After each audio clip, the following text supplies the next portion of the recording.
Mari Mari, Compuché, bienvenidos, bienvenidas, bienvenides a este taller. Ahora mismo les vamos a decir el nombre del taller. La importancia de la recuperación de saberes ancestrales a partir de las experiencias educativas realizadas. Bueno, la idea es poder retomar la participación de los panelistas y quizás compartir alguna experiencia que esté vinculada, ¿no?, a lo que expusieron. Estuvimos conversando con Segundo. Vamos a volver un poquito a contarles sobre Segundo. Él está en un espacio que se llama Wiñotuleain, Tain Kegun, que es una organización autogestionada, que quiere decir volveremos a nuestra lengua, esa es la traducción. Y contó el proceso, el recorrido que está teniendo la intención, digamos, de incluir la lengua mapuche en la zona de Río Negro. Bien, él habló entonces de todo ese proceso, de las leyes, bueno, de cómo se fue sucediendo.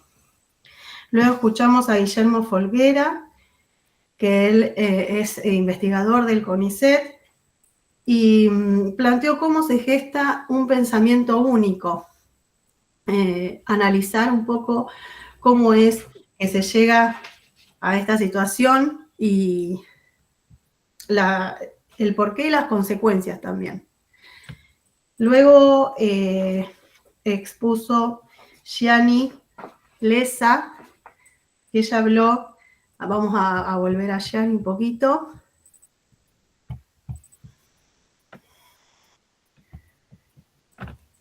Licenciada en Letras por la Universidad Federal de Río de Janeiro, y que en este momento es profesora asociada de la Universidad Federal para la Integración Latinoamericana. Buenos días a todos y a todas, Mari Mari Pulamien.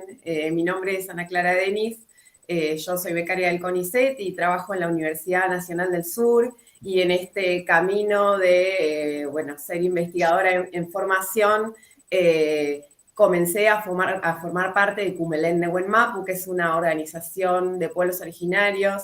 Hay sobre todo hermanos mapuche, pero también hay, por ejemplo, una hermana del pueblo Coya. Mis ancestros son guaraníes, por lo tanto yo también lo soy. Hemos tenido conversaciones con la Lamien Mirta Millán en torno a la importancia de reconocernos nosotras también, pese a nuestra urbanidad, porque también es parte del colonialismo de alguna manera.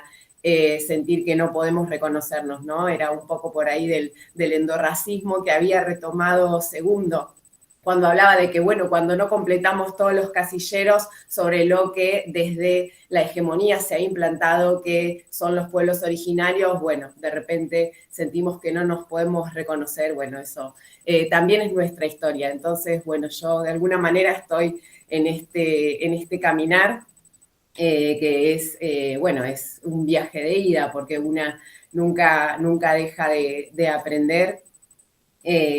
Me gustó mucho escuchar de Marisa Malvestiti cuando habló del hermano Segundo, porque es alguien con quien también, quien es mi directora de tesis, que es Graciela Hernández, ha trabajado mucho. También he escuchado en conversatorios a la Lamien Andrea Pichilev, que es su compañera, y Alejandra Pupio, que también está coordinando o en la organización de este foro, es mi codirectora. Entonces estamos todos conectadas, me da muchísima alegría. Yo había notado algunas preguntas que habían aparecido en el panel. Como sabemos, la dinámica de trabajo es que, esta instancia de diálogo aparezca luego en el taller. Tal vez, si no están las hermanas que habían hecho las preguntas, después les podamos alcanzar lo que conversamos o les pasemos la grabación. Pero la hermana Sandra Chagas quería preguntar a Gianni si había hermanos y hermanas afro en la UNILA. Yo tuve la suerte de estar el año pasado allá, fui a un congreso en esta hibridación entre el caminar comunitario e intentar formar parte de la academia, bueno, me tocó ir a coordinar allá una mesa de un congreso y volví fascinada. Tienen un sistema de cupos sumamente interesante allá en sus universidades, pero bueno, no quiero contar lo que por supuesto puede contar mucho mejor la compañera Gianni, así que te escuchamos. Bueno, muchas gracias nuevamente. Gracias a Sandra por su pregunta. Efectivamente, sí, tenemos docentes afrodescendientes, investigadores o africanos también tenemos. Investigadores que trabajan con literatura afrodescendiente también, cuestiones también políticas, económicas.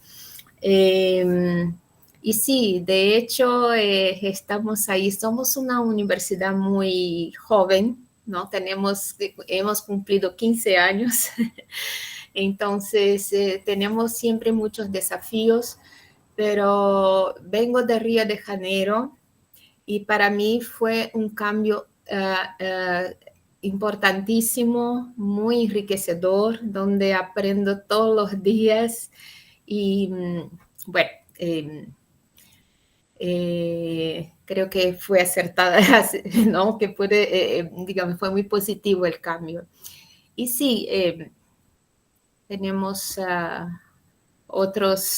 tenemos muchos docentes de varias nacionalidades y también docentes hablantes de lenguas originarias como lengua materna. No sé si quieren ver algo más, ¿no? Sí, no, y había una compañera, Mariana Dufour, que no sé si ella está aquí, pero bueno, ella había compartido que desde Pinamar estaban intentando hacer énfasis en esto que exponías vos, de que no sea desde la biculturalidad, digamos, uno a uno, sino que en las instancias de enseñanza, ya sea primaria, ya sea secundaria, y bueno, también por supuesto en el nivel inicial y en el nivel superior, se trabaje valorando la diversidad de pueblos que constituyen nuestras sociedades. Y bueno, algo con lo que me volví el año pasado era con el profesorado de guaraní que acaba de abrir en la UNILA, y la verdad es que me pareció asombroso. Escuchaba a un docente que se llama Clovis hablar de la apertura del profesorado y me vine con tantas ganas de revolucionar todo acá. Y bueno, por ahí, antes de volver a dar la palabra a quienes deseen hacer uso de ella, aclaro que sería bueno que por el chat esto se vaya solicitando, se vaya escribiendo, pido la palabra, yo voy Sí, perdón, Ana Clara, ahí estoy levantando la manito. Si me permiten, Ana Clara y Lorena, disculpen, voy a intervenir un poquito el taller. En primer lugar, agradeciéndoles a quienes se sumaron. En estos momentos somos 52 personas, así que muchísimas gracias a todos y todas a quienes se han sumado. En segundo lugar, comentarles un poquito la dinámica, ¿no? Este taller se denomina, como lo leyó la hermana, la importancia de la recuperación de saberes ancestrales a partir de las experiencias educativas que cada uno tenga en su territorio, pero teniendo en cuenta las 3 exposiciones. La idea es poder compartir esas experiencias, enriquecernos con ella y también proponer desafíos, ¿no? Como este trabajo en red maravilloso se puede ampliar, y les pedimos que levanten la mano, hay un icono, ¿no? Como yo levanté recién la mano, para poder tomar nota de quienes están levantando la mano, y según el número de orden, ahí las hermanas van a ir anotando. La idea es que podamos tomar la palabra y no extenderlo, para que todos y todas tengan la misma oportunidad, ¿sí? Más que nada para ser conscientes del tiempo virtual, que es muy complicado. Entonces, poniendo, digamos, en relieve esta situación, las dejamos a Ana Clara y Lore para que sigan coordinando el taller. Gracias. Mai. Perdón, Mirta, no había visto que tenías la mano levantada, me entusiasmé. Pero sí, es exactamente esa la manera en que vamos a proponer trabajar. Y hasta ahora ha pedido la palabra Delia Huerta, así que, hermana, la escuchamos.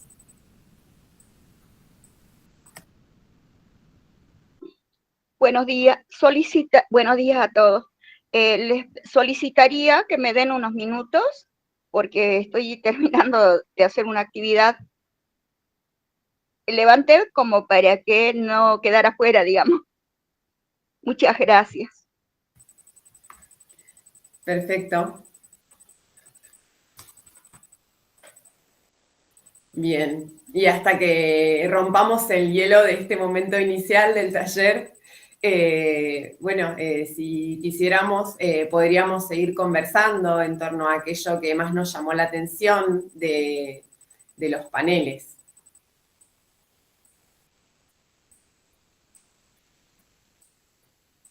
Paola. Hola, ¿cómo están, hermanas? Este es mi primer encuentro y es la primera vez que voy a participar de algo así. Yo particularmente soy estudiante, ya casi al finalizando la carrera de licenciada en Ciencias de la Educación y profesora en Ciencias de la Educación. Soy de Salta, pertenezco al pueblo Coya. Mi familia particularmente está ubicada en el departamento de Iruya, así que tengo mucha relación ahí. Nosotros desde siempre hemos abogado y apoyado por la implementación de la EIB. Ayer lamentablemente no pude estar en los paneles, así que me encantaría que por favor me puedan explicar un poco más cómo es la dinámica o presentar por ahí experiencias. Así yo voy afianzando y conociendo desde otro lado. Muchísimas gracias.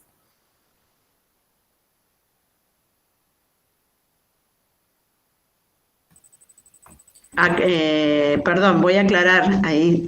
La idea es que cada uno se presente, de dónde es, su nombre, dónde está trabajando y pueda contar su experiencia en relación a lo que hemos escuchado. Si no has podido estar en el panel, por ahí conocer si tenés alguna experiencia específica en relación a la educación intercultural o hay algún proyecto que vincule la posibilidad de desarrollar la educación intercultural en el contexto, o no, que también puede pasar, y esto también es importante poder socializarlo, ¿sí?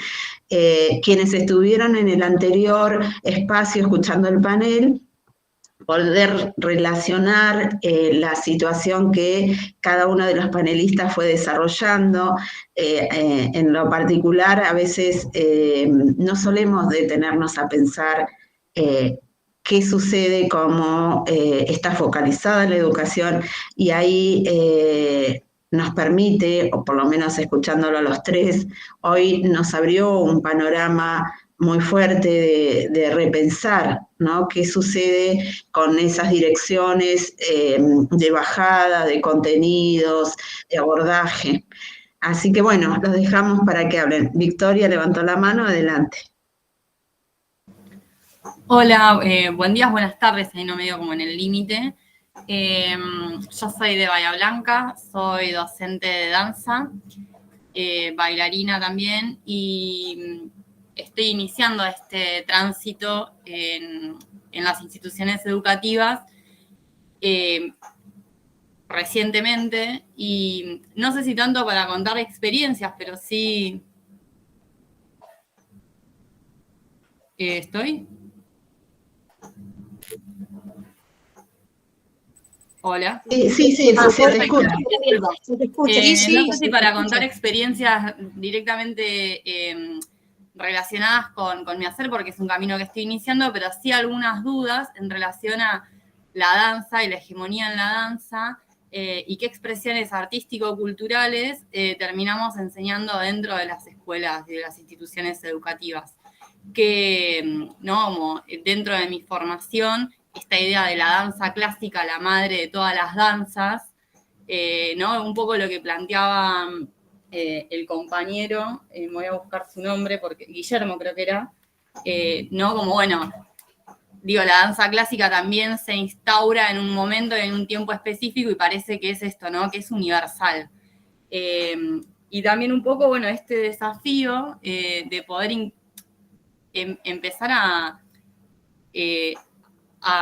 tejer un camino de reconocer otras experiencias, porque estamos muy enmarcados dentro de lo que es el eurocentrismo, ¿no? La danza contemporánea, la danza clásica. Nosotras, mi formación es en expresión corporal, pero bueno, tiene una influencia muy fuerte de todas estas corrientes que nombré. Y bueno, un poco en ese sentido empecé a formarme, porque antes estaba un poco negada en lo que son las danzas folclóricas nuestras.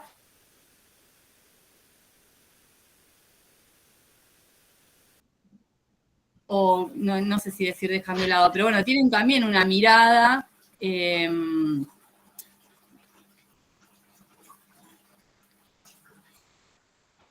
muy patricia, al menos en mi formación, ¿no? Donde no aparecen otras danzas, otras musicalidades. Bueno, es un poco comentar esa experiencia y esa inquietud que empieza a surgir en el momento de estar en el aula, y cómo acercarme también un poco sería la inquietud, y desandar ese camino de no ser a toda esta riqueza que tenemos cultural, porque bueno, soy re blanca, con cara de española genocida.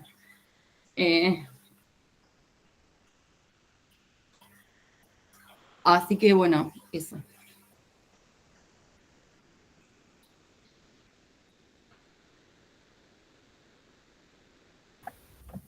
Ahí levantaron otras personas la mano. No sé si Ana Magdalena Clara querés Serpa mencionar. y luego Paula Mamani.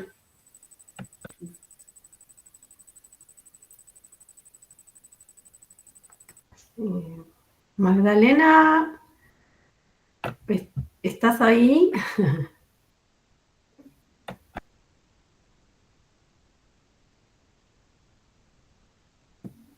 Si no, podemos seguir con Paula y luego retomamos con Magdalena. Dale, gracias, Imanalia. No, mi idea era contestarle un poco a, creo que Victoria, que recién habló de las danzas. Bueno, yo voy a estar en el próximo panel como expositora. No voy a adelantar nada de lo que voy a mencionar, pero sí quería comentarles que yo cuando nos instalamos, mi familia se instaló en la ciudad de Buenos Aires, empecé a realizar patinaje artístico, que es igual que, me sentí reidentificada con lo que vos mencionabas, Victoria. Nosotros somos 5, los 5 hacíamos, yo ahora tengo 40 años y no corro en el colectivo, pero hacíamos actividad deportiva, ¿no? Y bueno, era un poco extraño el cómo relacionar ciertos saberes, o sea, más que nada en estas cuestiones estéticas, o sea, todas las disciplinas deportivas, hay una cuestión racista, ¿no? Porque hay un elemento mirado a lo occidental, la danza, el patín, la gimnasia artística, los cuerpos, los cabellos, la tonalidad, toda la competencia, la forma de usar las mallas, ¿no? Que nada, para mí en ese momento, yo empecé creo que a los 7, 8 años más o menos, el patinaje y en Argentino Junior, que es un club bastante conocido. Más allá de las experiencias que viví de racismo en torno al club, hoy Argentino Junior tiene un protocolo de antirracista, tiene un protocolo de género por un lado y un protocolo antirracista, ¿no? Para trabajar estas infancias, porque es un club que recepta muchos, bueno, es conocido por el fútbol, pero hay un montón de disciplinas deportivas que vienen del interior, ¿no? Y realizamos prácticas deportivas, ¿no? Entonces hoy como que está contemplado, pero hace 35 años no.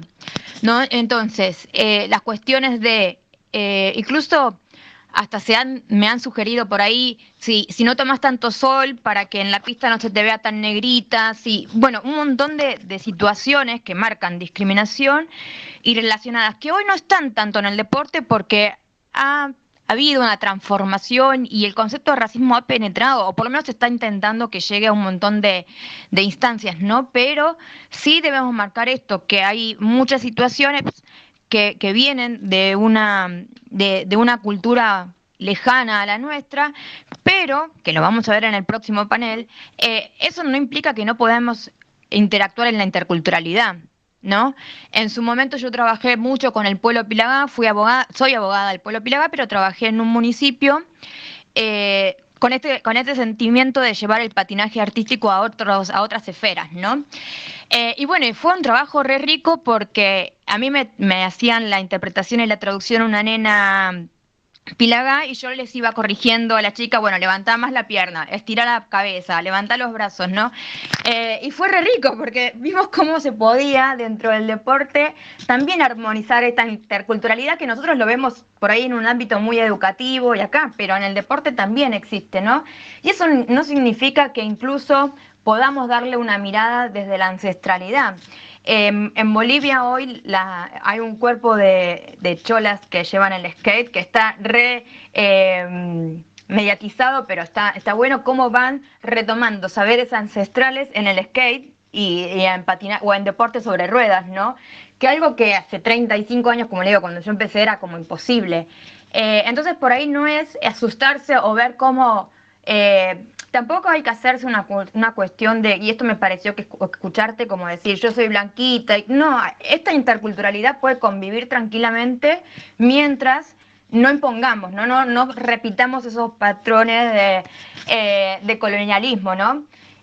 Pero hay cuestiones marcadas muy, muy históricas en el deporte, porque también lo mismo, la construcción de otro saber se introdujo en otro territorio con otras formas de comer, incluso a mí me exigían que coma menos porque yo tenía otra tendencia, del maquillaje, yo no me maquillo mucho y decían ponete la base para hacerte más clara, ¿no? Porque, bueno, y así un montón de situaciones que dentro del parece una tontera, pero fueron vividas en mi infancia como racistas y que hoy apelamos a esa interculturalidad, ¿no?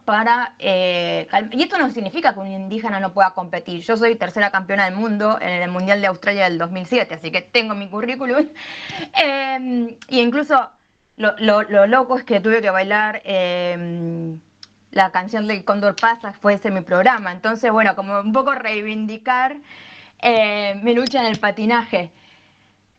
Pero te digo, Victoria, o quien creo que era ella que habló de las danzas, que no es algo incompatible y que no hay que sentirse mal, que es algo impuesto y justamente estos foros permiten, no sé si abrir la cabeza, pero sí pensar cómo podemos no entrelazarnos. Nada, una pequeña reflexión de la vivencia personal.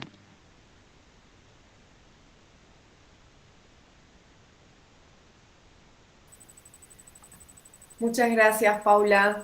Creo que ahora tiene la palabra Carmen. La escuchamos, hermana. Hola, buenas tardes. Soy Carmen de Viedma, Río Negro. Soy docente de jardín maternal. Trabajo en un jardín donde van niños desde sala de bebés 1 y 2 años. No es un jardín intercultural, pero me encuentro hace un par de años haciendo propuestas y experiencias que tienen que ver con esta mirada intercultural de una manera transversal. No es fácil. Si bien tenemos un diseño curricular que nos habilita a incorporar otro tipo de saberes y salir de la mirada eurocentrista, y se habilitan saberes formales e informales, los llevo a cabo a través de escribirlas en las planificaciones, pero bueno, no deja de existir esta mirada de cuestionamiento y de estar siempre justificando por qué llevo, por ejemplo, la música de una compositora mapuche, por qué ciertos elementos, por qué ciertas propuestas. Entonces, como si bien el diseño me está habilitando, siento continuamente esta exigencia de justificar por qué lo hago. Se hace difícil. El año pasado tuve una experiencia de poder trabajar de manera más libre incluso el ministerio me convocó para hacer la muestra de un proyecto que yo trabajé en Sala de Dos, que tiene que ver con reivindicar y reconocer el conocimiento ancestral. Me encontré en la sala de bebés y de 2 años, tomando conocimientos de tintes naturales, de personas de la provincia que tienen mucho saber, que me lo han transmitido, que lo pude llevar como experiencia sensorial a la sala, desde masas de tintes, pintar con, la propuesta mía era elementos no comerciales, es decir, que podamos, a partir de lo que tenemos en la naturaleza, llevar esa exploración a la sala, poder pintar, poder teñir. Hemos hecho muchas experiencias con los niños desde lo sensorial, y bueno, tuve la satisfacción de que alguien pudiese mirar ese trabajo y lo pude exponer en el Centro Cultural, sumado a esto con toda una impronta también de revalorizar lo nuestro. Por eso tomo mucho los compositores del pueblo mapuche para llevar. Y bueno, me encuentro en este proceso de cuestionarme qué es lo que llevamos al interior de las salas, la música, los colores, los materiales. Estoy tratando de sacar todo lo que es plástico, porque pareciera que para el bebé todo es plástico y colores fluorescentes. Por ahí la propuesta mía es volver más a lo natural, al juguete artesanal, al juguete tejido, al juguete de madera. Entonces me encuentro por ahí sumando el saber de los artesanos locales, que por ahí me suman algún juguete de madera, algún juguete de cuero. Entonces, bueno, por ahí un poco era lo que escuché en el conversatorio anterior, me sumaba esto, de sumar saberes, y que no siempre el saber académico formal y que tiene un patadito es el que nos enriquece. También nos podemos enriquecer con otro tipo de saberes que muchas veces nos traen las propias familias también. Y también me encontré con esto, de que también se habló hoy, de esto de no sentir por vergüenza o por lo que fuere, de pertenecer a un pueblo. Es decir, me da vergüenza decirlo. Nos pasó en nuestro jardín, tenemos 50 familias, y en un momento había una pregunta que había que llenar en una de las páginas del ministerio, si te sentías parte proveniente de un pueblo originario, y de 50 familias, hubieron solamente 2 familias que se sintieron parte. Y bueno, también eso nos habla de un trabajo que tenemos que hacer, ¿no?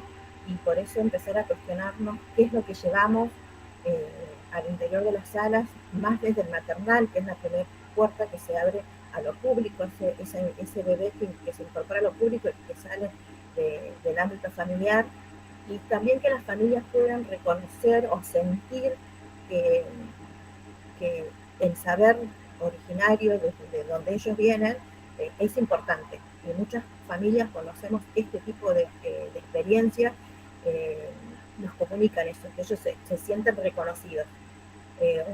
Otra experiencia que comparto, que es para el Día de las Familias, convocamos a las familias para jugar a un juego del pueblo mapuche, que es el palín.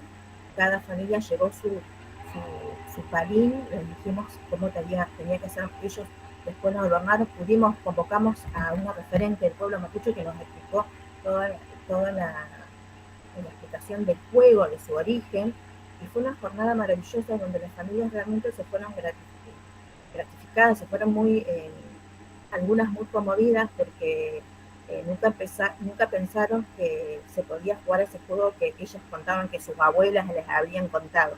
Así que bueno, en ese camino me encuentro tratando de ir transversalmente, incorporando lo de la interculturalidad, pero bueno, es también, hay que decir también que se hace difícil, que muchas veces los propios compañeros no nos permiten hacer ese trabajo, o que tenemos una mirada de cuestionamiento. Pero bueno, me parece que hay que iniciar el camino. Gracias.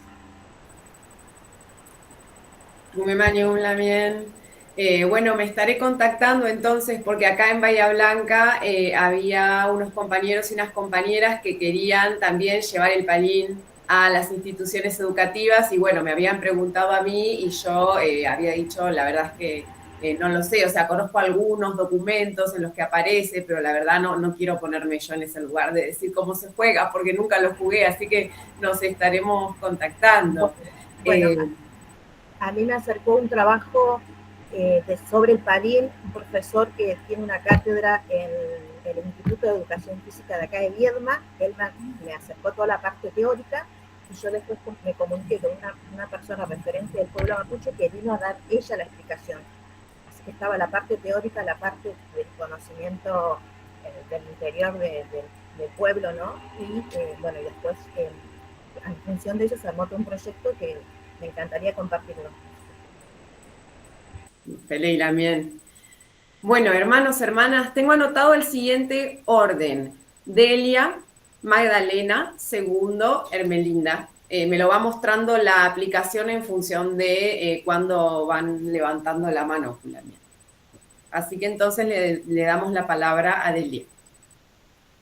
Adeli, muy buenos días.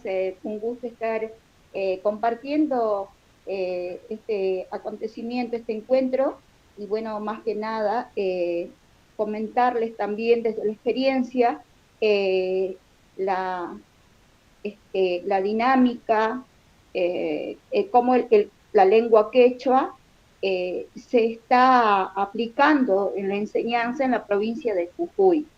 La provincia de Jujuy, como todos saben, es una provincia de frontera. Entonces, el quechua, la lengua quechua, diría que más que el aymara y el guaraní, es la más difundida, y por lo tanto, también eso se manifiesta, digamos, en las necesidades que van surgiendo para el aprendizaje. Esto viene de muchísimos años dando pasitos que año tras año van transformando hasta lo que es hoy en día la lengua quechua ubicado dentro de la Universidad Nacional de Jujuy como un seminario optativo, ¿no? Entonces, bueno, esa trayectoria se viene dando en diferentes espacios. En la provincia de Jujuy existe una tecnicatura y que la carrera se llama Revitalización Lingüística en la lengua quechua. Después existió hasta el año pasado una escuela de lenguas creado desde el Ministerio de Educación de la provincia, que por las políticas que han surgido en los últimos tiempos se ha cortado esa enseñanza, y la cual siguen solicitando que vuelva a estar, digamos, en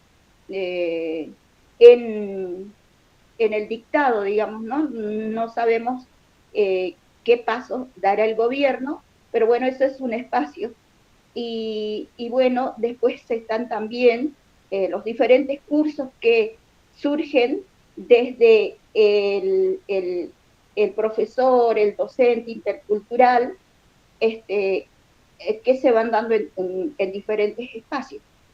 Y luego está en la universidad, que también surgió de esa necesidad, porque los que saben que es muy difícil poder crear el espacio en la universidad, pero esto se logró a través de la necesidad que se fue manifestando, visualizando de parte de los jóvenes que cursan las diferentes carreras de ciencias sociales en la Facultad de Humanidades, en la capital de la provincia, San Salvador de Jujuy. Bueno, esas experiencias son muy ricas, como verán, porque en la actualidad las diferentes generaciones van mostrando esa necesidad y a la vez se van creando los espacios, ¿no? Entonces, y de ahí también salen las experiencias de cada espacio. Tuve la suerte de estar tanto en la Tecnicatura, que es donde estudié, después haber sido docente también allí, luego otra experiencia en una organización aquí en la provincia de Jujuy, llamado Young Asmaki, Manos que Trabajan. Bueno, y finalmente estoy como docente, ayudante de primera en prácticos, ¿no? Y bueno, puedo decir, hablando de experiencias, que cada espacio tiene su característica, ¿no? Los polos estarían en la enseñanza de una organización que es más libre, que depende más del docente, y con qué generación, con qué etapa etaria uno va trabajando. Y a mí me tocó ambas cosas en la organización, donde uno podía entregar desde su saber tanto el dictado, la enseñanza de la lengua como la cosmovisión. Entonces, con los niños es hermoso trabajar porque ellos como absorben todo, tienen esa capacidad. Entonces, como docente uno tiene que ver cómo va a planificar, ¿no? Por dónde entrarle a los niños, porque como sabemos que hoy en día los niños no tienen tanta predisposición al estudio de cómo está planificado, cómo está instituido desde la educación formal. Entonces, en una organización, en la institución, los yachayhuasis, le decimos las casas del saber, las escuelitas, le decimos, comunitaria, entonces uno puede, ahí aprovecha de trabajar desde la práctica, salir a caminar, hablar con las piedras, darle un mensaje al río, ver qué plantas curan, y los niños van y se van manifestando, ¿no? Y uno va y dice, miren, esta planta sirve para tal cosa, uno le va diciendo, mi mamá hace estos yuyitos, en fin. Entonces muy rico los juegos que decía otra compañera, los juegos andinos, uno los puede practicar. Entonces muy rico desde ese lugar, y los niños aprenden el canto en quechua, y también uno puede trabajar para hacer la muestra en las celebraciones andinas, en las ceremoniales, entonces se canta. Ahora, del otro extremo está la universidad, que hay pues, una planificación, una metodología muy diferente, pero está en el docente poder impulsionar de alguna manera unos minutitos por lo menos para hacer referencia a lo que es el mundo andino, ¿no? Porque como es tan formal, el tiempo está más que nada distribuido para la gramática.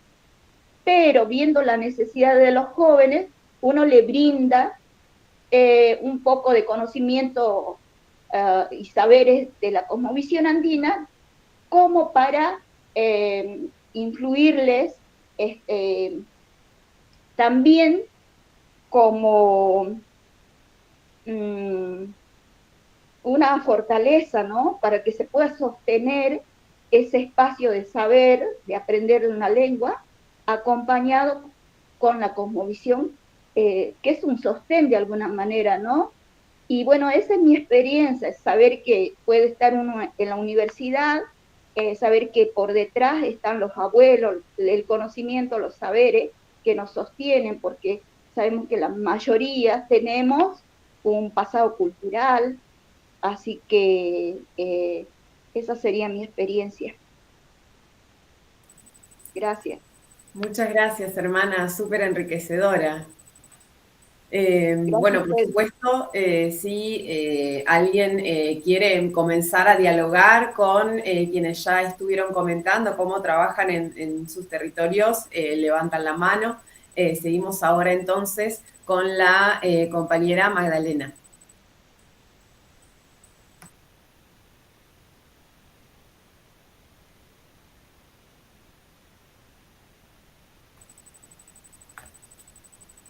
O podemos hacer como hicimos hoy, puede seguir el compañero segundo y si después se vuelve a conectar la hermana, le damos la palabra.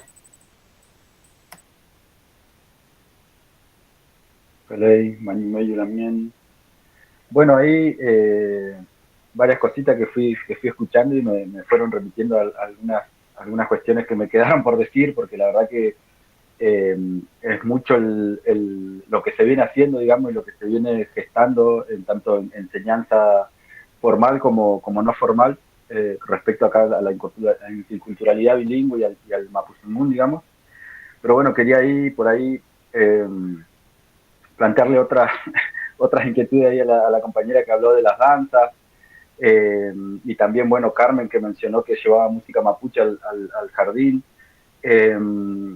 Ahí en la construcción, ¿no?, de la identidad nacional se hizo mucho hincapié en el folclore, y en el folclore que tiene como raíces norteñas o sea, criollas, ¿no? Y bueno, en ese aspecto, como para marcar también otro antecedente, digamos, de lo que es la cuestión de educación mapuche o de la educación intercultural, hay un caso muy, muy conocido que es el de Aimé Painé, digamos. Aimé Painé fue la primer puelche que se subió a un escenario con el tuculugún y empezó a encarar la recuperación de los cantos ancestrales, de los taíl. Pero bueno, eso es lo que se conoce, digamos, la parte más famosa de Aimé, pero en todo ese trayecto anterior, en épocas de dictadura, en épocas que por ahí eran muy difíciles de que se pudiera gestar algo contrahegemónico, por así decirlo, si bien no se llamaba así en ese momento ni nada, o la cuestión política de Aimé, que por ahí está medio solapada. Ella fue gestando toda esa cuestión a través de ponerlo como cultura, ¿no? De decir, bueno, esta es la cultura, yo lo único que vengo a hacer es a cantar canciones del pueblo mapuche, a revalorizar esta cultura, y fue una forma de que ella encontró para insertarse, ¿no? Y bueno, se hizo muy famosa, muy conocida, incluso, bueno, estaba en el Salón de las Mujeres de la Casa Rosada, había un busto de Aimé Painé, digamos, hasta ese punto. Pero bueno, en su momento, cuando ella empezó a cantar sus canciones, las canciones del pueblo mapuche, también hubo una discusión entre si se incluía como folclore o no, si lo que ella hacía era folclore o no era folclore, digamos. Entonces también eso está en la construcción de la identidad nacional, digamos, y eso se ve en cada aspecto que nosotros vayamos a llevar adelante, en cualquier disciplina, podría decir, que uno quiera plantearla como intercultural o acercar esa manifestación cultural hacia esto hegemónico, digamos. Se pasa con el teatro mapuche, acá en la línea sur hay una gran fuente de teatro en Río Negro en general, digamos, hay mucho teatro mapuche, muchas lamien, muchos peñis que hacen desde ahí, se plantan desde lo mapuche para hacer el Amelcán, digamos, se llama Amelcán el teatro mapuche. Entonces, bueno, todo eso es atenta contra la construcción de la identidad nacional, digamos, por eso que es tan resistido. Y tiene que ver con eso que también planteaban, el eurocentrismo, el racismo internalizado, el autorreconocimiento, digamos, acá también vemos que es muy difícil el autorreconocimiento de las personas mapuche, y uno no puede ir y decirle, bueno, vos sos mapuche, tenés que ser esto, tenés que ser aquello, porque es algo propio, ¿no? Es la identidad de uno, es como uno se presenta ante los demás. Y también quería como traer lo que planteaba el compañero Guille con respecto a la territorialidad, digamos. También relacionándolo con el caso de Aimé, ¿no? Porque ella viene al territorio de Río Negro, Neuquén, Chubut, a recopilar esas canciones, y lo que pasa acá es como al revés, digamos, el folclore que nosotros en las escuelas rurales por ahí se enseña es el folclore de la región cuyana, bueno, zambas, chacareras, y por ahí se soslaya la expresión artística del territorio. Así que, bueno, eso también. Acá hay cuestiones con el autorreconocimiento, ¿no? Que ahí comentaba también, de 50 familias, 12 dicen mapuche. Bueno, eso pasa en todos lados.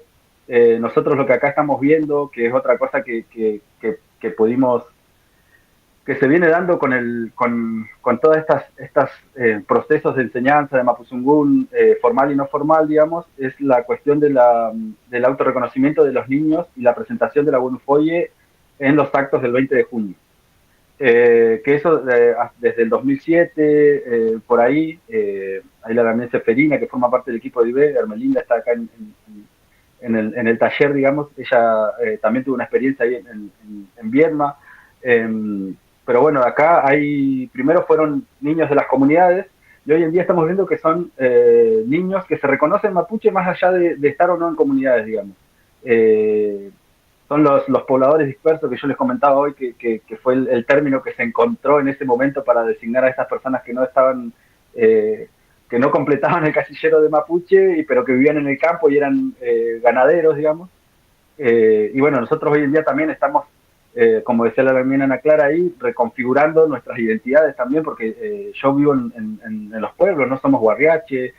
Uno de los términos que nos englobó mucho fue el término de mapurbe, que lo creó ahí un peñi del Gulmapu, un poeta que es Willy Charu, ahí se me fue el nombre ahora, David Aniñir. Willy Charu, él es un poeta que escribe desde la guarría, él se dice mapurbe, y hay un poema muy, muy lindo y muy significativo que se llama INE, Indio No Estandarizado, que bueno, eso nos tocó la fibra nuestra, digamos, porque uno personalmente se crió, yo si bien me crié en el campo las primeras partes de mi vida, no me crié en contexto mapuche, mapuche puro, por así decirlo, por ponerle un nombre, digamos, porque con el resto, en el transcurso de mi vida me fui dando cuenta de que todas las acciones que realizaba mi familia, digamos, que ellos no se reconocían como mapuche, pero que realizaban, y todo el conocimiento que tenían, tiene un trasfondo que es el sistema de cosmovisión mapuche. Pero que bueno, claro, va soslayando, y acá hubo una identidad que vino como a hacer el camuflaje que se usó después de la conquista, después acá hubo mucha presencia de la policía fronteriza, corriendo alambrados luego de la conquista, ¿no? Cuando ya los paisanos estaban en sus lugares, digamos, y fue esa la identidad paisana, digamos. Entonces, incluso hablantes de Mapuzungún, fluidos, personas mayores, se identificaban como paisanas, hablaban paisano zungún. Y bueno, esa es otra cosa que también quería compartirles. Después, bueno, la lamien ahí Carmen mencionó, y la lamien anterior que habló de allá del norte, habló de los yuyos, de la medicina. También la cuestión del lagüen está muy presente, acá la medicina mapuche es lagüen, pero también está escindida del sistema de salud mapuche, digamos. Entonces y acá se está gestando un movimiento también que es re importante, que por ahí también lo quería traer, que es que grupos desde los hospitales, digamos, de las áreas sociales de los hospitales, en Maquinchao, que es el pueblo donde yo me crié, que está a 70 kilómetros de acá, se está gestando un grupo que se llama Muleicom, que se comenzó a cuestionar toda la medicina, la biomedicina, ¿no? Hegemónica, y empezaron como a reconocer el conocimiento que tenían las ancianas del lugar, las mujeres mayores, sobre el lagüen, sobre los yuyitos que hay en el campo, la jarilla, bueno, hay un montón, ¿no? Hay un proceso muy hermoso que se está dando con eso, que es, se realizaron talleres de lagüen, en donde se acerca mucha gente a compartir eso que bien salía ahí, es decir, lo que saben. Y entonces lo que tratamos ahí, esa articulación que estamos haciendo, es de darle contexto de que eso es cosmovisión mapuche, sistema de salud mapuche, que estaba dentro de un sistema mucho más grande que fue no destruido del todo, no, pero sí desarmado, desarticulado, digamos. Acá en Puelmapu se persiguió mucho a Machi, a la Huentuchefe, entonces también está esa cuestión de la salud intercultural. Y que nosotros, bueno, como equipo de educación intercultural bilingüe, y acá voy a enlazar con la cuestión de las universidades, digamos, acá en Río Negro está Río Negro, Neuquén, está la Universidad Nacional del Comahue, que hace muy poco se declaró universidad intercultural. Y bueno, lo que nosotros tratamos desde nuestro espacio, digamos, es de poder articular con ellos para darle contenido a esa universidad intercultural, porque ya teniendo el título, bueno, ahora habilitemos el espacio para que eso sea realmente intercultural y que no quede solamente en el discurso o en el estatuto, ¿no? Y bueno, este año, hace poquito, hace unas 2 semanas atrás, pudimos llevar a cabo un seminario de salud intercultural con una profesora de la universidad, justamente de Cursas, de ahí de Viedma, eh, que es de salud intercultural, en donde nosotros pudimos hacer el nexo, digamos, el equipo de educación intercultural bilingüe del CODESI fue el nexo entre la universidad de este seminario y la gente que viene haciendo ese trabajo en los territorios, digamos, esta agrupación que yo les comento, Amuleicom, pero bueno, así ese es en la región sur. Después hay gente en la cordillera, hay la Huentichefe que se volvieron a levantar nuevamente en Puelmapu. Bueno, y esas distintas gestiones que están haciendo nuestros PENIC también, tanto en el sistema de salud, en los hospitales, digamos, como por fuera. Entonces, bueno, eso también quería compartirles, que la interculturalidad se construye desde las bases, digamos. Nosotros sabemos que es importante estos espacios, sabemos que es importante la academia porque estamos usando los argumentos que se construyen en la academia, que se piensan que estos espacios son re importantes también para pensar nuevas terminologías, nuevos conceptos, nuevas formas de vernos, pero que la construcción siempre va a ser de abajo hacia arriba, o debería serlo, ¿no? Por lo menos eso creemos nosotros. Y que bueno, eso es lo que le da, es la base, digamos, la base es la comunidad. Si la comunidad no hace carne de eso, o no puede expresarlo, digamos, de alguna manera, y que igual se expresa, digamos, porque son las tensiones que se dan y siempre salen a flote y siempre se expresan, digamos, de alguna manera u otra. Así que eso quería compartirles. Y también ahí por a la Lamien que hablaba de la cuestión del palín, yo estuve en relación ahí con la comunidad de Pulasquén de los toldos, que ahí también están en la recuperación del juego del palín, digamos, y tuvimos como una charla así, comentando un poco, si bien acá en Río Negro, con todo el proceso genocida, no hay indicios, por lo menos no se han encontrado hasta ahora, indicios de juegos de palín en las comunidades o en las zonas. Sí hay memoria oral de que se conoce el palín, digamos. Hay memorias de que, bueno, nuestros ancestros sabían jugar a la chueca, ponele, que le dicen acá, porque es el nombre de un deporte español, no, que era la chueca, que era muy parecido al palín, pero que en realidad es el palín. Así que, bueno, eso para compartir, Puché. Es muy interesante todas las experiencias que se están dando en los distintos lugares, y es hermoso poder escuchar y compartir. Así que, Mañón Pulamien, soy Tani Zumbun. Bueno. También. Magda, sí, venía a darte la palabra justamente. Sí. Bueno, como les comenté en el mensaje, se cortó la luz desde Volcán a Humahuaca.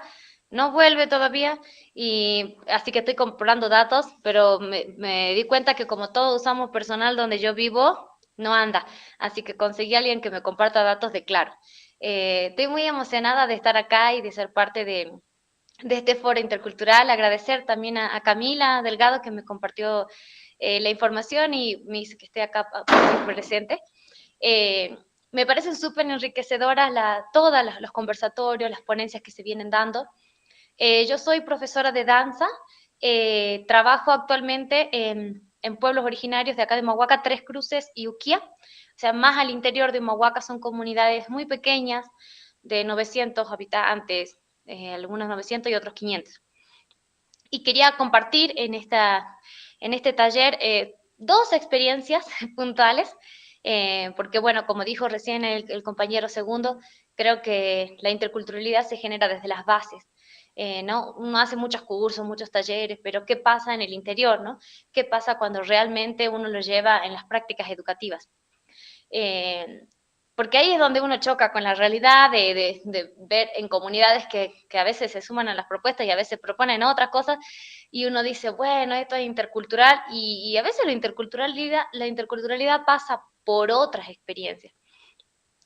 Yo he trabajado, nosotros en mi institución de trabajo, que son talleres libres de arte, artesanía, depende del Ministerio de Educación de Jujuy, pero tiene una modalidad distinta, porque la gente va voluntariamente, o sea, no es obligatorio, y tiene algo muy interesante, que es que uno trabaja en las comunidades, en SIC, en articulación con otros clubes deportivos y demás. Entonces, las experiencias no solo se ven enriquecidas por la voluntariedad de quienes son partes, sino también porque el proyecto educativo institucional de nuestra institución busca partir de la interculturalidad y del saber de los pueblos. Yo antes de ser profesora en esta institución iba a los talleres de quechua, terminé los 4 años de quechua, historia oral, turismo comunitario, teatro comunitario y todas las propuestas que se dan en estos lares, y enriquece un montón porque nosotros trabajamos a partir de la ruptura de la barrera de la danza por un lado, las artes visuales por el otro, el teatro por el otro, la historia oral, y entonces vamos enlazando y uniendo. Ahora justamente estamos trabajando en conjunto con los otros docentes y educadores en el proyecto de alfabetización intercultural, porque bueno, hay una bajada de línea, ahí la compañera de Jujuy lo sabe, que hay un proyecto de alfabetización, y nosotros trabajamos a través de la interculturalidad.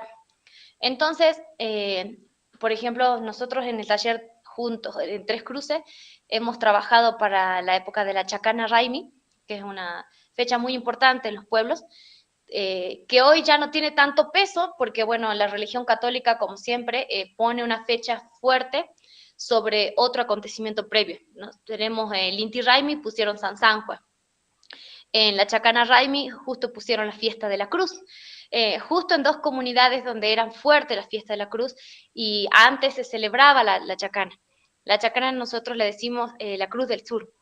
Entonces, hemos desarrollado junto a otro docente un proyecto muy interesante que era Danzantes Cromáticos de la Cruz del Sur, buscando que cada infancia de Tres Cruces pueda diseñar su chacana y poder plasmar en esa chacana lo que ellos cultivaban, porque sabemos que la chacana es la protectora de los cultivos, ¿no? Son la estrella que se forma desde noviembre a mayo aproximadamente, y en todo ese tiempo acompaña los cultivos, acompaña la cosecha. Entonces nosotros lo hicimos fines de abril hasta mitad de mayo, en donde hablábamos de la chacana, hablábamos de las estrellas, pero también hablábamos de la fiesta de la cruz, que es la que ellos conocen. Entonces se ponían en diálogo por qué se celebra la fiesta de esta cruz en esta fecha, incorporábamos a las familias al proyecto, ellos dibujaban los animales de su región, de su lugar, de su territorio, lo que ellos cultivaban.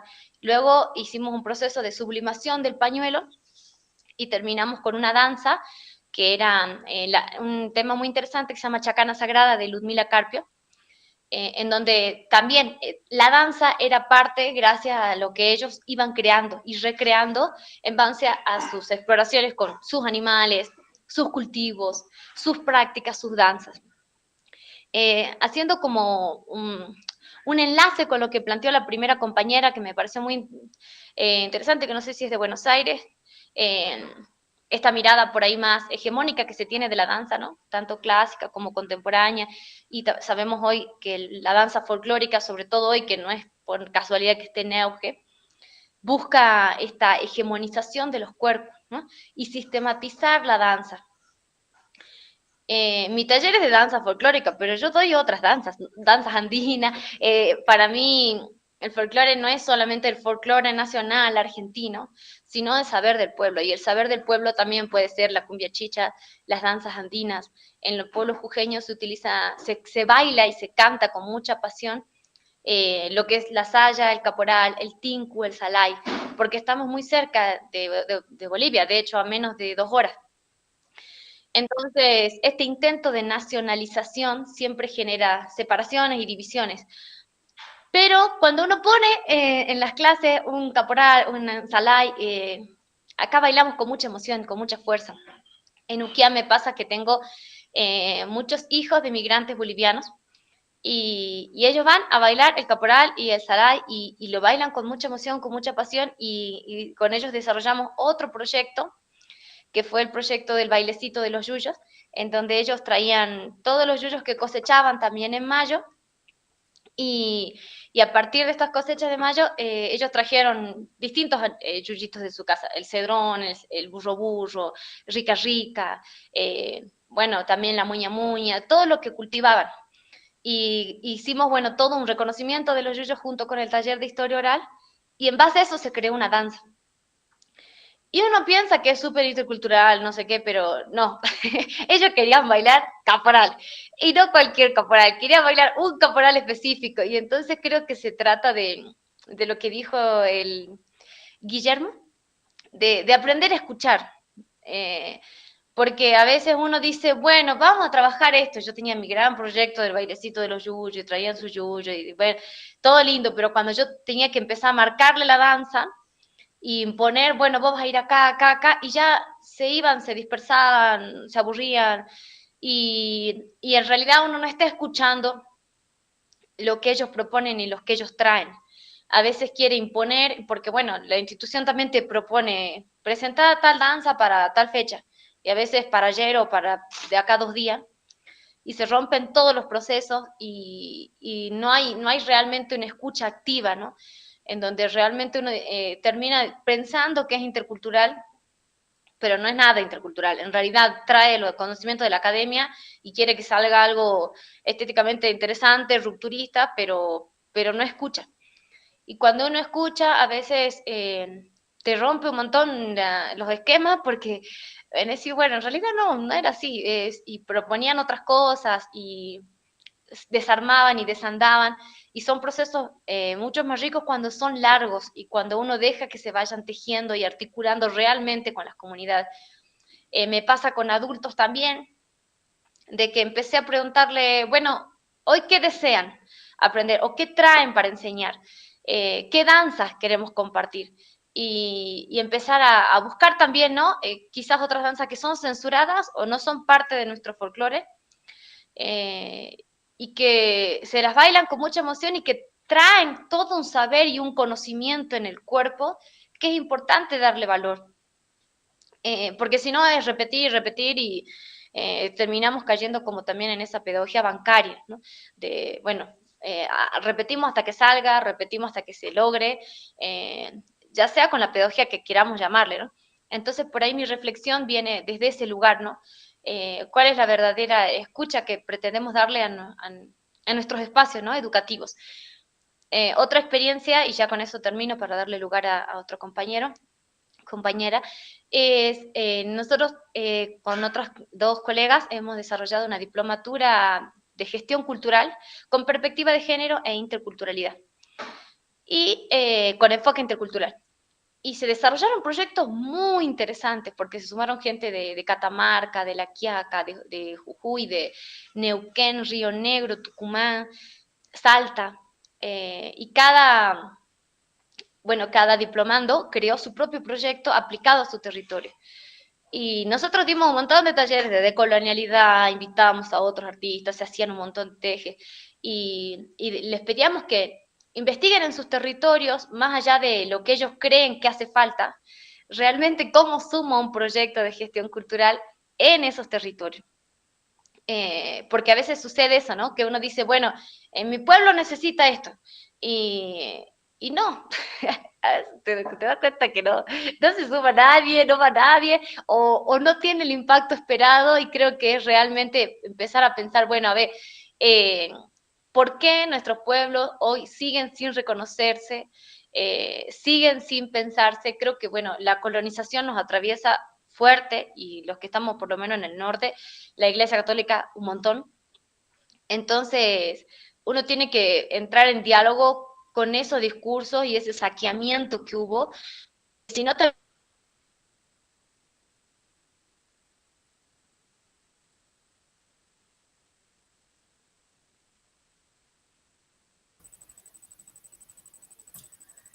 Hermana, creo que se trabó el audio, ¿puede ser?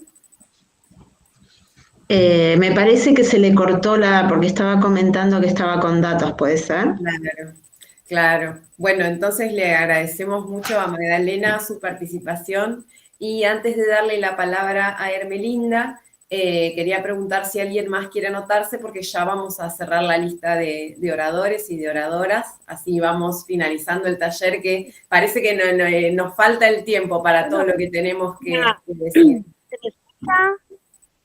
Sí, Victoria, yo te anoté. Ya, listo. Pero yo quiero saludarles, tan experiencias tan hermosísimas, definitivamente. Yo les saludo desde acá, de Puno, Perú. Los estoy escuchando muy atentamente todas estas experiencias. Sí, eso es verdad. Lo intercultural nos deja muestras de desarrollo, porque así nos las mostraron acá en el Perú sobre todo, ¿no? Nuestros incas. ¿No? Nos ha mostrado la tecnología, una ciencia, un avance, investigaciones, y esos son pues detalles a que nosotros debemos o tenemos la obligación de valorar, inclusive nuestros ancestros, y así como mi abuelita me enseñó a no usar reloj y ver el tiempo, con el sol, con la noche que te guía a las estrellas, entonces eso es rico. Definitivamente hubo ciencia en esos tiempos. Bueno, saludos a cada uno. Tengo una línea pésima, estoy acá en un sector rural, como se nota. Un abrazo a cada una. Aprovecho. Un abrazo, Victoria.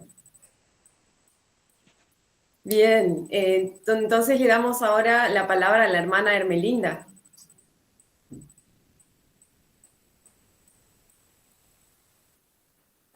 Bueno, Mari Compuché, Mari Lamuen, Mari Guanui, Incheta Seferina Paliacoy Pinguén, Ñecusao, subcoordinadora de Educación Intercultural Bilingüe de CODESI, acá en Río Negro.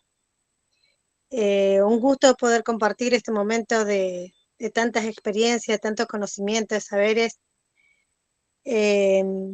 Comentarles ahí, pedí la palabra porque, bueno, habían quedado algunas cuestiones que quería comentar, ahí las mencionó el Lamuén Manuel en la intervención anterior, pero comentarles que acá en Viedma tenemos en el jardín número 5 la implementación de la modalidad de educación intercultural bilingüe, y cuando se implementó en tiempos de COVID, entonces no era presencial, y me hizo acordar ahí cuando Carmen le mencionaba los trabajos que ella desarrollaba. Nosotros arrancamos en el jardín número 5, visitando ese jardín y como tantos otros,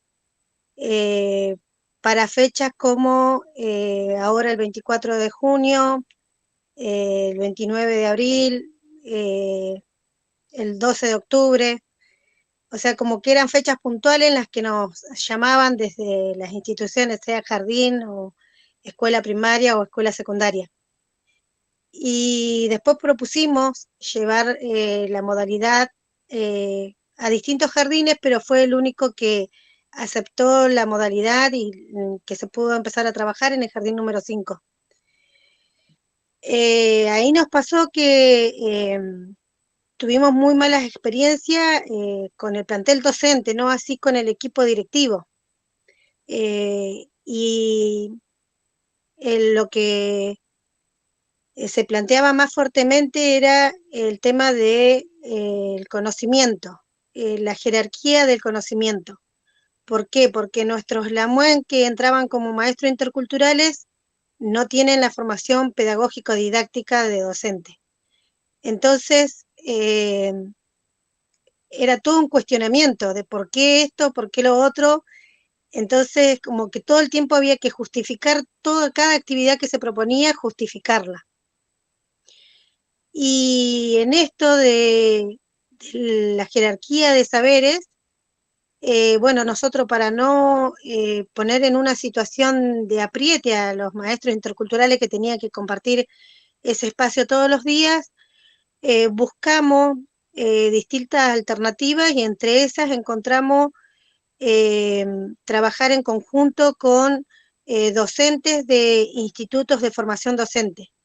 En este caso nos acompañó el Instituto de Formación Docente de San Antonio, que ahí hicimos el contacto con una LAMUAN nuestra, Laura Manquel, y después del Instituto de Formación Docente de Sierra Grande, que ahí nos acompañó la profesional Celina Martínez. Y realizamos en conjunto un dispositivo de acompañamiento, que este año todavía no lo pudimos llevar adelante por cuestiones burocráticas, pero que pudimos avanzar mucho en el trabajo de sensibilización con los docentes, con las familias, y bueno, comentar esto, que digamos, frente a todo el panorama hostil y feo que a veces se analiza, se ve, también comentar que se pudo hacer un trabajo muy rico ahí en el jardín. Hoy por hoy los maestros interculturales trabajan de manera articulada con cada uno de los docentes del jardín, sea maestro de sesión o maestros de áreas especiales. También ahí se daba como enseñanza inglés, entonces era como que no podía estar inglés y también enseñar mapuzungún, y nos consultaban para qué el mapuzungún. El jardín está contextualizado en una zona céntrica de lo que es la ciudad de Viedma, entonces era cómo van a enseñar mapuzungún si a nosotros nos sirve más el inglés. Habían solamente en ese momento 2 familias que se reconocían mapuche, así que fue como un trabajo bastante arduo y bueno, se sigue haciendo, pero hoy por hoy podemos trabajar como más articuladamente y también se pudo entender que este trabajo de la interculturalidad es transversal, lo trabajan todos los docentes, hay un clima muy lindo, e incluso las familias lo piden. En un momento el jardín perdió la matrícula, justamente por la incorporación de la modalidad, era lo que decían las familias al retirar a sus niños. Después se hizo todo un trabajo para que no se cierren sesiones, y se incorporó salita de 2 años, o sea que hay salita de 2, de 3, de 4 y de 5 años. Pero el año pasado se hizo todo un trabajo también desde el jardín, pero con los maestros interculturales, para socializar, mostrar a la sociedad de qué se trata el tema de la modalidad. Y también este año uno de los maestros interculturales pudo participar en las reuniones que hacen de supervisores para charlar con los directores, los supervisores, los directores de todos los otros jardines y mostrar un poquito qué es lo que se hace en el jardín, cuál es la intervención de los maestros interculturales, cuál es la intervención de la comunidad. Y se logró volver a tener muchos inscriptos en el jardín número 5, que era de gran concurrencia acá en Viedma, es muy conocido. Así que bueno, para contar hay muchísimo, pero bueno, quiero dar también espacio a otros LAMUEN, a otros compañeros que están ahí. Agradecer este espacio de enriquecimiento colectivo, y creo que bueno, que por ahí va la cosa. Así que bueno, Rumé Mañú, y sigo en contacto acá. Peucayal. Mañú Lamien. A ver, tengo anotada entonces ahora a Gianni. Bueno, efectivamente son muchas experiencias muy interesantes, muy ricas, muy valiosas. Y también los contextos, ¿no? O sea, yo estoy súper de acuerdo cuando Segundo dice que la interculturalidad empieza de la base.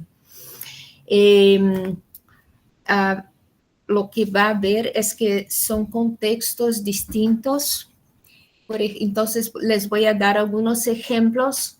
Uno de ellos es, por ejemplo, en la Amazonía brasileña, una niña de 12 años fue mordida por una culebra. Y esta niña fue para el hospital en Manaus. una niña indígena. Y nosotros tenemos en Brasil un instituto, que es el Instituto Butantan en São Paulo, que produce como suero, creo que en portugués es antiofídico, no sé cómo sería en español, para picaduras de culebras. Sucede que no tenían el suero para esta picadura.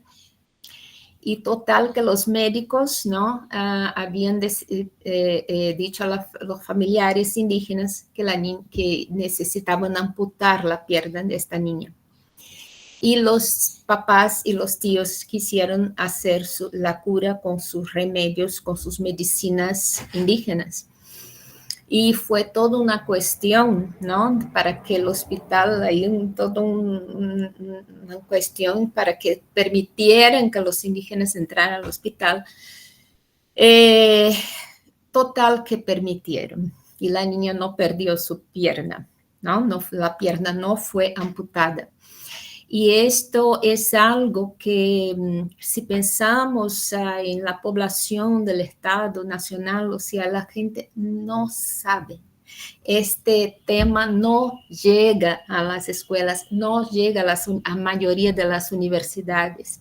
Entonces, es un trabajo también que necesitamos hacer, ¿no? Por otro lado, hay, por ejemplo, en la región nordeste ya un trabajo muy interesante de médicos con chamanes, con la sabiduría indígena, y ahí lo hacen en armonía, sin haber perjuicio de uno u otro, ¿no? Otra cuestión, ¿no?, que me gustaría comentar es, a ver, aquí yo había apuntado. Entonces, por ejemplo, en Foz do Iguazú, aquí donde estamos, es una ciudad que a mi modo de ver es pequeña, pero no es, que tiene 300,000 habitantes, es que Río de Janeiro tiene 15 mil millones, ¿no? Entonces, es interesante ver las perspectivas. Nosotros aquí recibimos muchos refugiados y muchos también guaraníes, ¿no? Y tenemos guaraníes aquí que van al sistema médico, que es totalmente gratuito aquí. Y al llegar allá,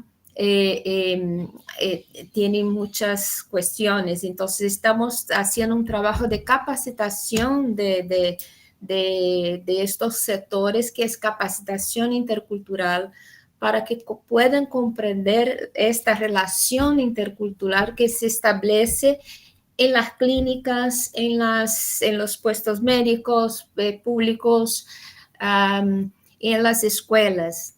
Un caso también de una niña en edad preescolar guaraní, hablante de guaraní castellano, 2 añitos, que fue a la guardería, y las profesoras, sin ese preparo, pensaban que la niña no sabía hablar porque no entendía el portugués. Entonces, es otra cuestión que estamos actuando para actuar con esos maestros, para que puedan entender que esta niña es perfecta, habla 2 idiomas y, bueno, y puede hablar el 3er idioma si es que no hay perjuicio, y que le enseñen de la manera correcta. Entonces, me parece que son vectores de la interculturalidad en direcciones distintas, pero que se agregan, que se suman, que es, ¿no?, al fin y al cabo, a un trato más humano, que es de eso que se trata, ¿no? A una educación humana, que sea efectivamente más allá de todo, ¿no? Bueno, no tampoco voy a extenderme demasiado, pero solo eso que me gustaría comentar. Muchas gracias, Jane. Ahora tenemos anotado entonces a Luis, que había pedido la palabra. Y ya vamos a ir cerrando, vamos a darle luego la palabra a la hermana Dora y ya después nos vamos a despedir. Buenos días de aquí de Calama nuevamente, ¿cómo están? Bueno, los mismos puntos que se trataron ayer, hoy día, con la temática de la interculturalidad de los mayores. Acá en nuestro país de Chile se está trabajando en 3 ámbitos. Acá nosotros tenemos la Junji, que es la comunidad aymara, está trabajando a través de sus educadores tradicionales de los jardines infantiles en su experiencia aymara. Acá en la región de Antofagasta, donde estoy yo, en la segunda región, están los educadores tradicionales. Lo mismo que hablaba el hermano mapuche, en Temuco, las comunidades mapuches, ellos ya hablan el idioma y se integran más a la cultura. En el campo del EIB pedagógico acá en Chile, los profesores de asignatura no se involucran en la temática del EIB porque están los educadores tradicionales involucrados en el sistema educativo. Y como decía la hermana Ginette, los chamanes es una palabra que dijo el español. Nosotros somos yatiri, somos médicos tradicionales de las comunidades y de los pueblos. Eso tiene que quedar bien claro. Lo mismo que para el sur tenemos a los loncos, tenemos a las ñañas. Ya la palabra chamán viene del español, para que todos tengan conocimiento. Uno es un yatiri, es un médico del pueblo que cura y que sana y que vive toda la experiencia. También es un contexto educativo. Eso nomás de aquí desde Calama. Que tengan buen día. Mañún, Lamien. Dora, ¿quiere tomar la palabra, hermano?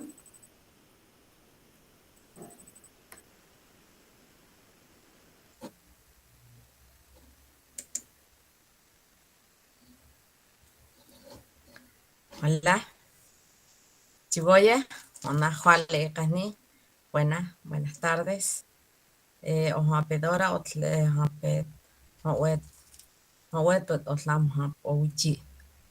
soy la hermana Dora, soy del pueblo Huichí. Escuchando muy atentamente los que han participado desde ayer y hoy, es muy enriquecedora lo que ustedes plantean.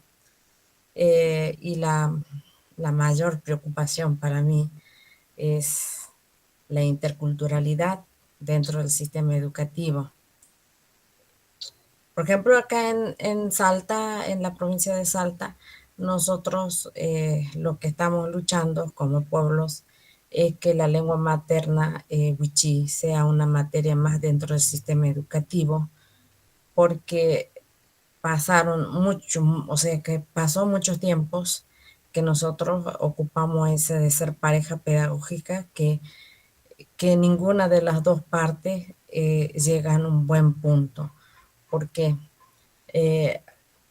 Porque con el tiempo el niño que es hablante de la lengua materna llega de su casa, habla su lengua materna, en la edad preescolar se valoriza más lo que es la lengua española básica. Entonces con el tiempo se va perdiendo lo que es la lengua materna.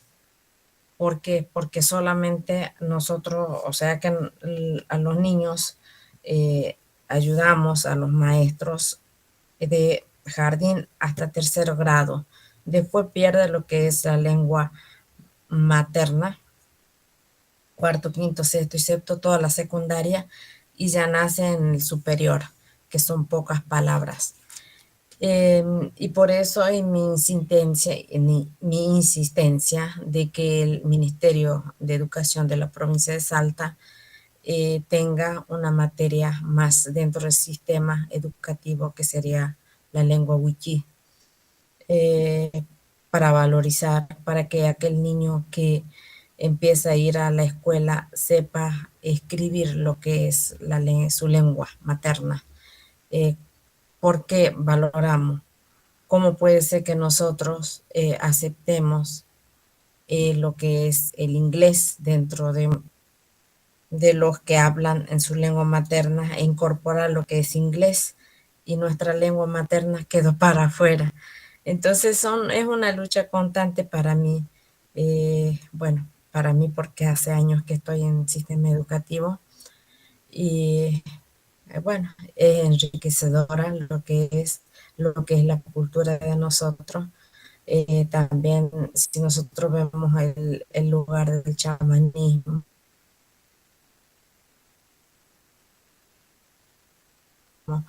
en nuestro pueblo nunca se ha perdido lo que es el chamanismo o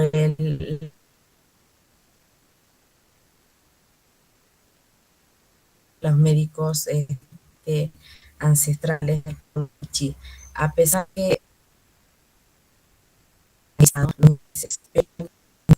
materna no se ha perdido, nosotros lo vivimos diariamente, hablando en casa con nuestra mamá, papá, nuestros hijos, nuestros nietos, y por eso es la lengua wichí es la que más nosotros lo hemos valorizado, a pesar de mucha conquista, a pesar de muchas matanzas también, que estamos sufriendo nosotros los que somos del norte de la República Argentina.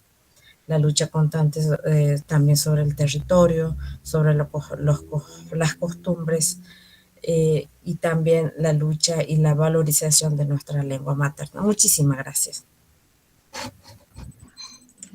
Muchas gracias, hermana Dora. Qué importante que esté ahí usted con su fuerza, defendiendo lo propio, lo colectivo. Sí, lamentablemente esto que decía tiene que ver también con lo que hablamos al principio del panel, ¿no? Que es de alguna manera la colonialidad del saber también. La verdad, yo me voy súper fortalecida de este espacio. Me parece que nos hemos encontrado y cada quien desde su territorio está con toda la energía renovada para seguir dando batallas que hoy parecen hasta más difíciles que hace unos años. Así que bueno, vamos a darle el cierre a este taller. Le cedo la palabra acá a la Lamien Mirta Millán, que ahora sí vi que levantó la mano. Bueno, muchísimas gracias a todos y todas. En especial quería saludar a Dorita, que nos hemos conocido en algún momento en Salta y sé de su compromiso, querida hermana, así que un gusto que puedas estar compartiendo este foro, volver a encontrarnos aunque sea en la virtualidad. Y gracias a todos y todas que se han podido sumar en este espacio maravilloso. Hay compañeros, compañeras que vamos trabajando, construyendo la educación intercultural, así que agradecerle especialmente a Ana Clara y a Lorena, ambas que tuvieron este compromiso y esta responsabilidad de llevar adelante este taller, así que muchísimas gracias Inés, que está con todo el aspecto técnico para que salga súper bien, así que gracias nuevamente a quienes se sumaron, a Gianni, a Lamien Segundo, que estuvo también compartiendo en esta parte del taller sus palabras junto con Gianni, y a cada uno de ustedes que dio testimonio y además el compromiso y el amor que nos une para seguir construyendo en relación a la educación intercultural.